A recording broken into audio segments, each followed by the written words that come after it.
Припинок. Парк 50-годдзя кастрычніка. Апошні месяц вольныя купалаўцы ездзяць на мінскім трамваі прывідзе па горадзе ўспаміне з канца ў канец па адным маршруце. Наступны прыпынак метро трактарны завод. Наступны прыпынак Уральская. Наступны прыпынак акадэмічная. У аснову спектакля «Наступны прыпынак», які хутка будзе прадстаўлены гледачу, лягла нашумелая кніга сучаснай беларускай пісьменніцы Камілы Цень. Постпратэсная, самая сучасная літаратура. Для мяне гэта наогул такі открытие такое литературное. Вот, оказывается, можно про все, что угодно писать романтично. Вот написать про Заводский район вот с такой любовью, с такой романтикой, с таким любовью до людей. Я не ведаю, кто автор Камила Цень, не ведаю. Это тайна, может, когда-нибудь доведаюся, але не важно. Это такий видатний твор сучасний, як зрэз сучасного грамадства беларускага. Заводскі раён, звычайнае працоўнае насельніцтва, звычайныя клопаты і разважанні, звычайныя сітуацыі. Той Мінск, які знаходзіцца за 550 кіламетраў ад Варшавы і які з кожным днём вымушанай эміграцыі становіцца ўсё далей і ўсё даражэй. Гісторыя людзей, які жывуць у заводскім раёне горада Мінска сёння, якія быццам бы і палітыка іх не датычыць, і нічога іх не датычыць. Яны простыя, добрыя, нармальныя людзі, неадмоўныя. У спектаклі задзейнічана 4 актораў: Валянціна Гарцуева, Сергей Чуб, Кацярына Яворская і Ігар Сігоў. Галоўная гераіня Юр'еўна, звычайны кантралёр гарадскога транспарту, звычайная беларуская жанчына, звычайная маці.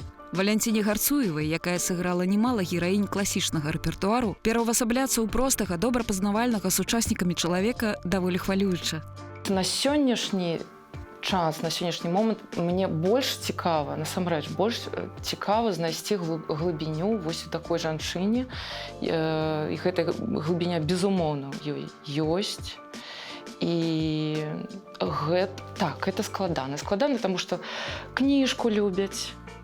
Я ведаю, што шмат фанатаў, я хвалююся, але хто не рызыкуе, як кажуць.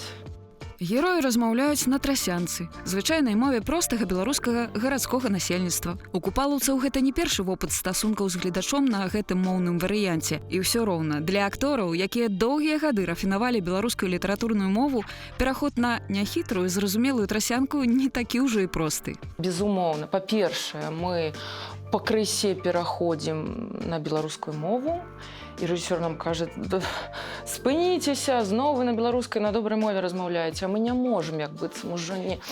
І з іншага боку мы трасянку цягнем у сваё жыццё. Вось я выходжу з рэпетыцыі, мне хто-небудзь тэлефануе, і я ўжо так вот разгаварваю з людзьмі. Погляд знутры і здалёк. Вельмі важны спектакль для ўсіх, хто звязаны з роднай зямлёй павуцінкамі ўспамінаў, тонкімі нітачкамі тэлефонных размоў з роднымі і настальгічнымі гутаркамі за кубкам гарбаты з тымі, хто гэтак жа пазбаўлены магчымасці быць там, на радзіме. 6-й год рухаецца трамвай жыцця. Трамвай жаданняў і надзей, трамвай сумневаў і пытанняў. Паводле аўтаркі апавяданняў, апошні прыпынак смерць. Але ў купалаўцаў інакш. Мінск ганыліся сем'і. Я упевнений, что театр вернется домой. И мне здається, доволі хутко. В универмаге Беларусь хороший кафетерий. Женский голос по микрофону про скидки рассказывает. Салфетки красиво сложены. Говорим про жизнь, про политику, про Украину, про Америку с Европой, про экономику нашу развивающую. Давай, Юрьевна, за все, что хорошо кончается.